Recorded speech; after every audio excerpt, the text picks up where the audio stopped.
A simmering feud over Ripple, which in recent days has become the second most valuable digital currency after Bitcoin, boiled over Thursday evening in bitter Twitter exchange involving the company's CEO Brad Garlinghouse.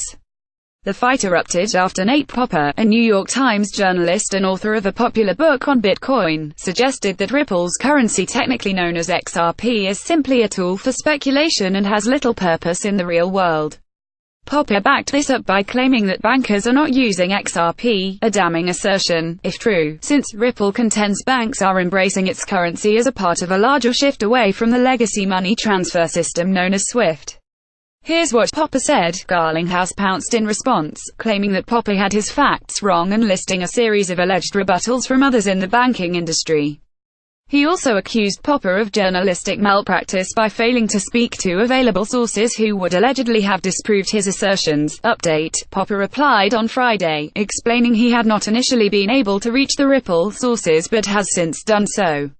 Unsurprisingly, the rough-and-tumble world of crypto Twitter quickly piled on with a series of taunts and schoolyards gifs aimed at Popper from Ripple partisans. Meanwhile, Ripple's product manager for XRP also shot back at Popper, claiming that the company is about more than its blockchain software, which banks are using to record transactions. Not everyone sided with Ripple, though.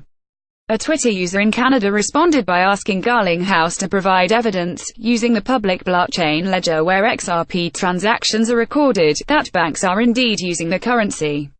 The brouhaha on Twitter comes at a time of intense interest in Ripple and XRP, which has soared exponentially in recent weeks and made the company's co-founders one of the world's richest men. The controversy over XRP may also stem in part from a lack of familiarity, including among some in the cryptocurrency world, about the company and its products. Unlike digital currencies like Bitcoin or Ethereum, Ripple's XRPs are not mined by a decentralized network of computers, but were instead created in a single 100 billion batch by the company, a situation that has long engendered mistrust and contempt from longtime Bitcoin backers. Currently, there are around 40 billion XRP in circulation, while Ripple has placed most of the rest in escrow and is releasing them in slow increments. In an interview with Fortune last October, Garlinghouse said Ripple has provided some XRPs to hedge funds at a discount in order to increase overall liquidity in the currency.